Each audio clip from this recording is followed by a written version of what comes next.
Hey everyone, it's Steven GetMoneyMyrick here, and in today's video I'm going to be discussing how I was able to clear Valiant with only a single pay-to-win artifact and around 7,000 gems. A lot of people have been asking me for an update on how we clear Valiant now that the changes have happened, and the big news is Tix is not really too relevant anymore.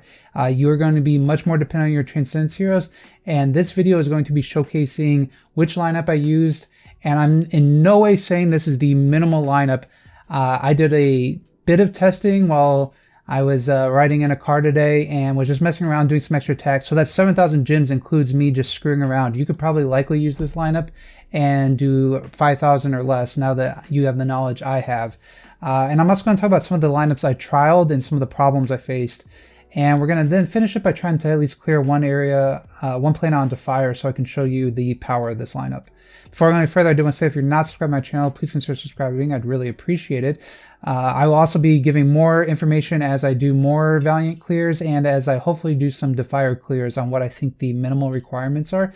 But let's go ahead and start by talking about some of the lineups I tried and some of the lineups I've seen and the successes they had. So I want to start by talking about the first lineup I tried, which is this lineup you can see here. We've got a V3 Amun-Ra, V3 Rogan, V3 Allura, no imprinted Drake, and an E5 Ignis, and a Swordflash Zia with an A and B.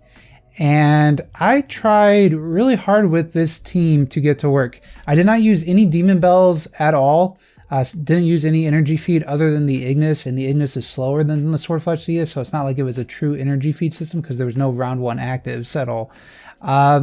And I struggled with this. I tried this because my buddy Daddy, and I've talked about Daddy before in my videos, he had a lineup with V3 Rogan, V2 Rogan, V3 Allura, V4 Swordflash Zia, V3 Fiona, and had, two Splendid Demon Bells, Fifi had a crown, and the V2 Rogan had a Rune's Power or a damage reduction artifact, and the V1 Drake had a damage reduction artifact. And he was able to clear it with only around 1,500 gems.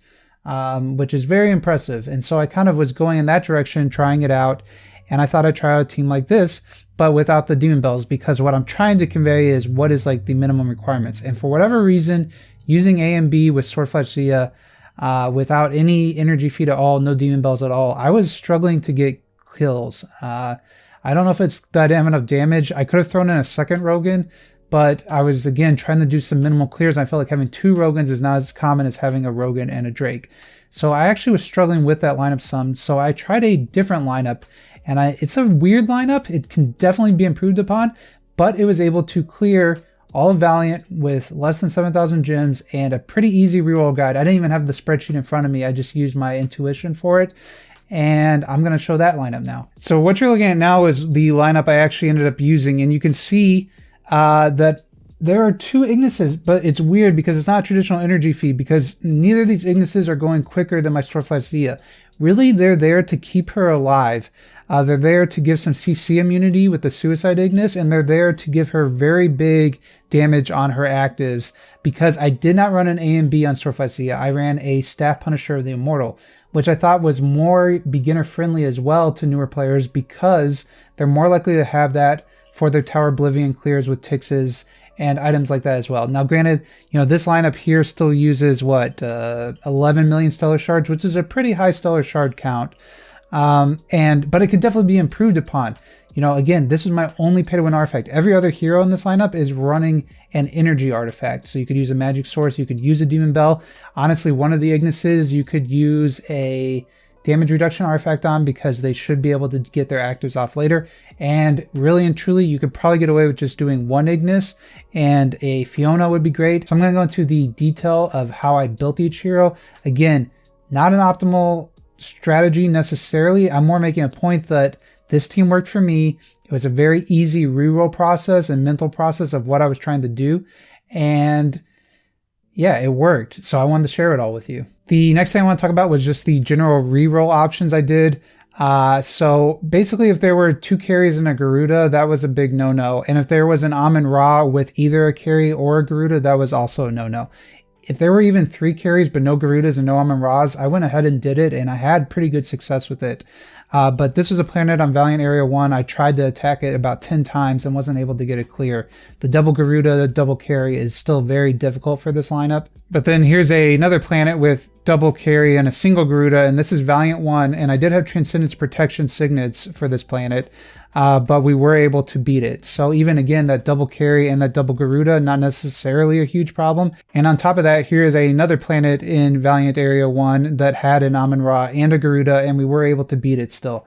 So it's not a end-all be-all, but it's in general, you should try and avoid Amun-Ra's, because Amun-Ra's are going to protect the heroes from the massive damage your Swordflash Sia is going to be doing with her active attacks, and make it so that you're not necessarily cleaning up the lineups. So I avoided Amun-Ra as much as possible, and I avoided double carry, double Garuda, or double carry Garuda, or carry Garuda Amun-Ra, like reroll those planets. And other than that, honestly, it should be pretty smooth sailing. The other thing I'll say is I noticed I got Transcendence Protection a lot on a lot of planets. I think they changed something so that you're much more likely to roll it.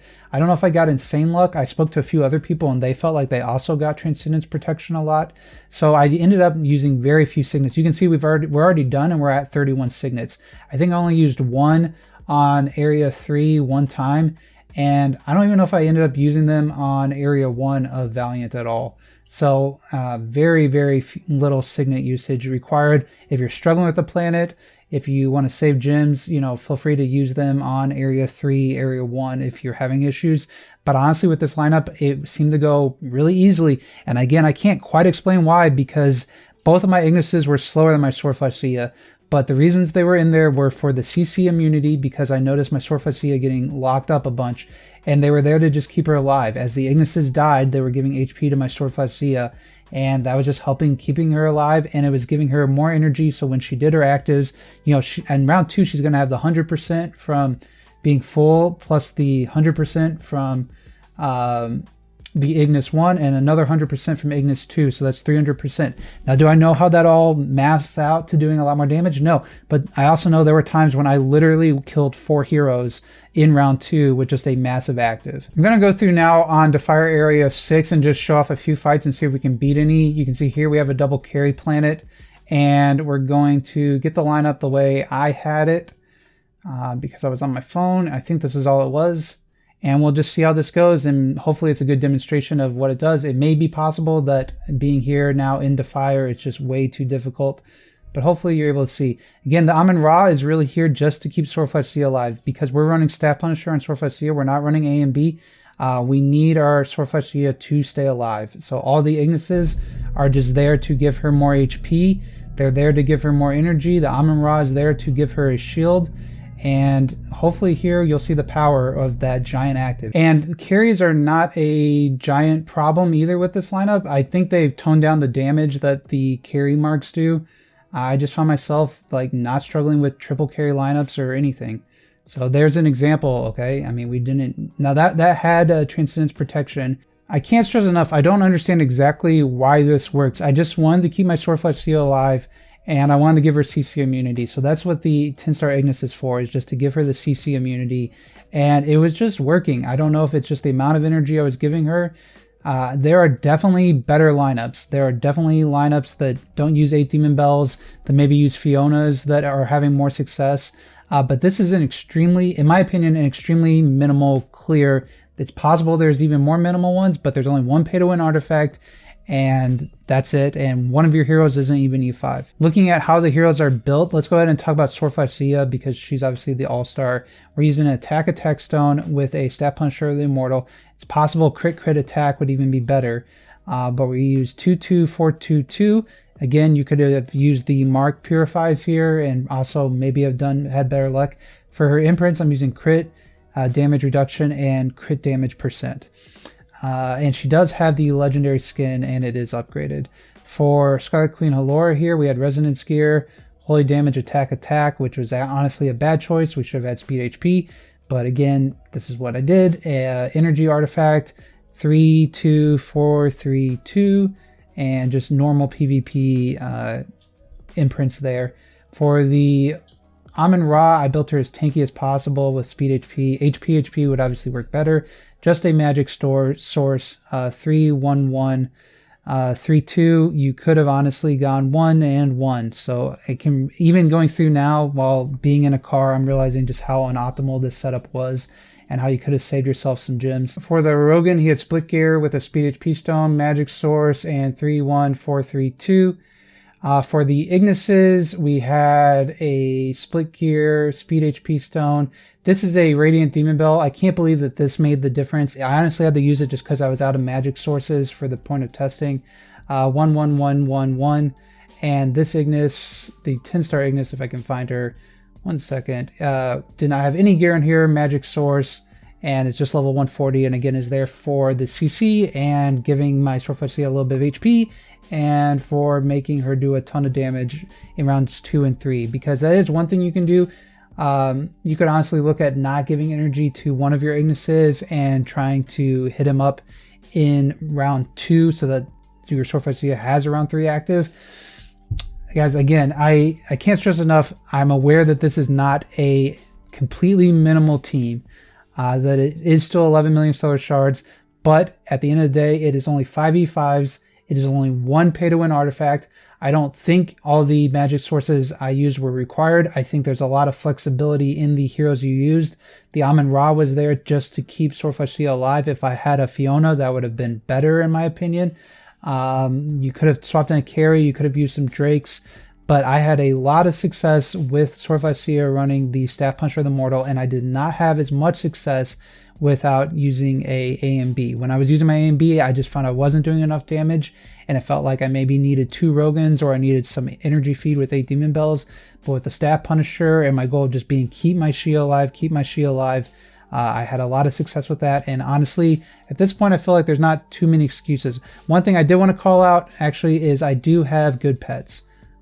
For a relatively free to pick. I got 2 level 100 pets, so, and a level 70. But it's what I did, and I wanted to share with you all. I'm sure I'll be discussing it more. I'll be doing streams tomorrow on Sunday, so the day before this video comes out, of doing some other clears and trying some other things out, because obviously energy feeding is still the best solution. But this Suicide Ignis worked really well with the CC immunity, and I just wanted to talk about this lineup, share with you. I got to show off one of the fights, and I don't want to spend any more gems rerolling for planets without Amun-Ra's on them, or double carries and Garudas onto Fire Area 6. So you'll just have to take my word. This planet looks awful, but it worked for clearing Valiant, and hopefully this strategy works for you as well. I will see you on my next video.